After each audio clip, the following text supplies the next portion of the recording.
Salam pemirsa Word from Heaven dimanapun berada. Saya mau berbagi firman Tuhan dari Yesaya 9 ayat 2. Beginilah firman Tuhan. Bangsa yang berjalan di dalam kegelapan telah melihat terang yang besar.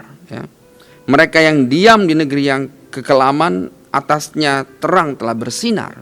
Wah, ini ayat ini luar biasa dahsyat ya. Kenapa? Karena bicara bahwa orang-orang yang tinggal dalam kekelaman, dalam kegelapan telah melihat terang yang besar. Dan terang itu bicara tentang Kristus.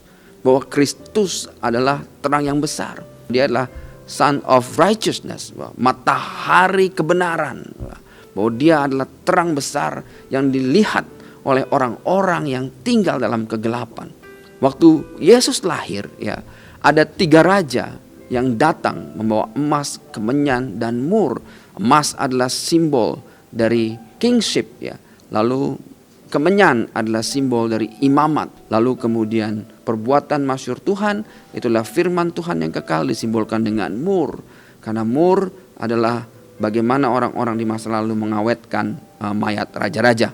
Nah, jadi ada bangsa-bangsa yang dinubuatkan. Mereka yang tinggal dalam kegelapan itu akan melihat terang yang besar.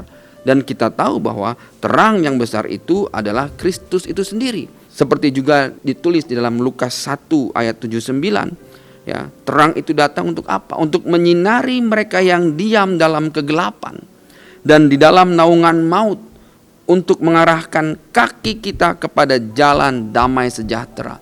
Ini bicara tentang kelahiran Kristus sebagai Raja Damai. Bicara tentang kelahiran Kristus sebagai terang yang besar. Bahwa bangsa-bangsa yang tidak mengenal Tuhan, bangsa-bangsa yang tinggal dalam kegelapan, itu akan melihat terang Kristus yang bercahaya, bersinar terang. Dan mereka akan datang kepada terang itu. Ya. Ini juga adalah tanda bagi kita untuk selalu mengerti dan selalu paham, ya, bahwa apa? Bahwa kaki kita selalu mengarah kepada jalan terang itu. Ya, itu adalah jalan damai sejahtera bagi kita. Bapak Ibu, di luar sana banyak orang-orang yang tinggal dalam gelap. Yesus pernah berkata, "Aku adalah terang dunia."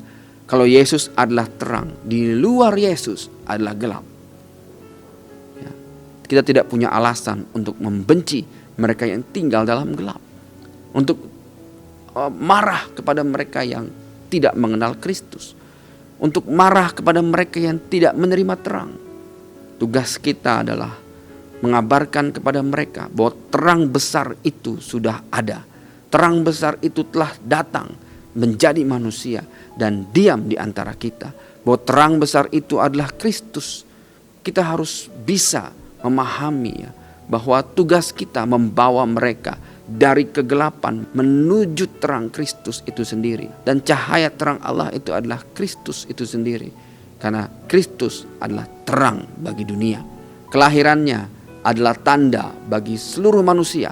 Kelahirannya adalah terang bagi dunia. Kelahirannya adalah damai sejahtera bagi kita semua. Jadi, ya, harus betul-betul kita mengerti bahwa terang Tuhan, ya, yaitu adalah Kristus, ya, itu dinubuatkan, ya, untuk bangsa-bangsa yang tinggal dalam kegelapan. Mereka akan berbondong-bondong datang kepada terang Tuhan. Di ayat yang lain dalam Yesaya, raja-raja akan datang kepada terang yang terbit atasmu. Ya, ini adalah sebuah gambaran, ya, bahwa tugas kita, ya, memastikan bahwa terang itu bisa kita kabarkan kepada raja-raja dimanapun raja-raja itu. Bagi kita hari ini, pastikan, ya, bahwa kita menjadi terang Kristus. Mari kita berdoa. Bapa di surga, terima kasih Tuhan. Tuhan, kami mengerti Tuhan, bahwa Engkau adalah terang besar itu Tuhan. Tuhan, biarlah terang-Mu hadir bagi mereka yang tinggal di dalam gelap. Biarlah Engkau menjadi cahaya bagi semua orang yang belum menerima terang itu Tuhan. Tuhan, karena Engkau adalah terang itu sendiri Tuhan. Biarlah terang-Mu bersinar ke semua pelosok. Sehingga bangsa-bangsa dan raja-raja berduyun-duyun datang kepada terang-Mu. Kami berdoa dan mengucap syukur dalam namamu yang maha kudus, Beshem Yeshua. Haleluya. Amin. Jika Bapak Ibu merasa diberkati dengan firman ini, silahkan bisa dibagikan kepada saudara yang lain. Ya, terima kasih. Tuhan Yesus memberkati.